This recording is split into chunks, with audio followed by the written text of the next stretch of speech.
burning flame, biting ice. That is how life began.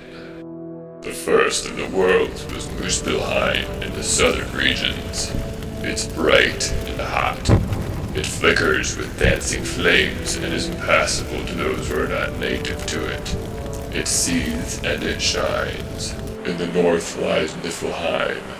Its Arctic temperatures are accompanied by ice and vast sweeps of snow. A great ash tree called Yggdrasil supported the universe with roots that connect the worlds together.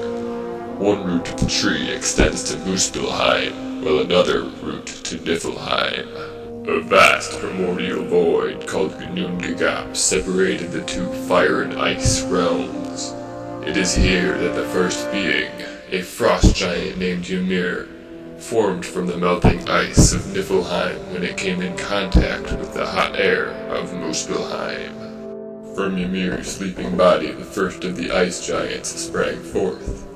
His leg sweat fathered his son, while from his armpit sweat a man and woman grew out. Thawing frost then became a cow named Audhumla. 4 rivers of milk ran from her teats, and she fed Ymir. The cow then proceeded to lick some salty ice blocks. After a few days, a man's head was visible, and soon his whole body was uncovered. This man's name was Buri, and he was grandfather of the gods of creation, Odin, Vili, and Ve. These 3 siblings did not like Ymir and the evil that he stood for, so they decided to slaughter him. Finish him! When Ymir fell, there issued from his wound such a flood of blood that all the frost ogres were drowned except for 2, from which families of frost giants were carried on. The 3 siblings then carried Ymir to the middle of Ginnungagap and made the world from him. From his blood they made the sea and the lakes, and from his flesh the earth, from his hair the trees, and from his bones the mountains. They made rocks and pebbles from his teeth and jaws, and those bones that were broken.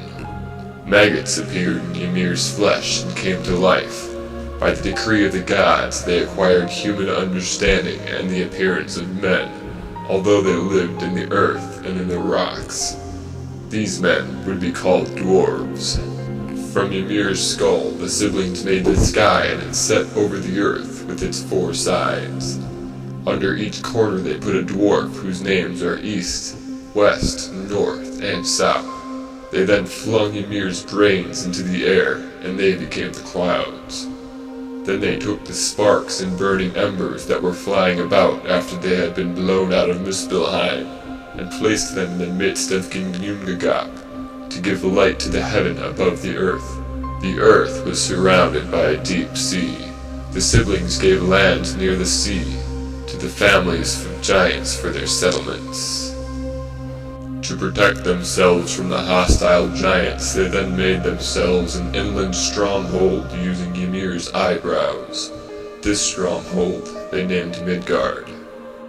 Overseeing the world, they built a realm called Asgard, in which all the gods would reside. It is here that Odin sits on his throne at High Nest in Valhalla, and observes all those in his domains. The sacred rainbow bridge called Bifrost connects Asgard with Midgard. It is used by the gods to travel to the realm of man. During Ragnarok, the time of the frost giants will inevitably reunite to destroy the world. It is said that this bridge will collapse and shatter beneath the weight of the monsters, leading to the end of both man and gods alike.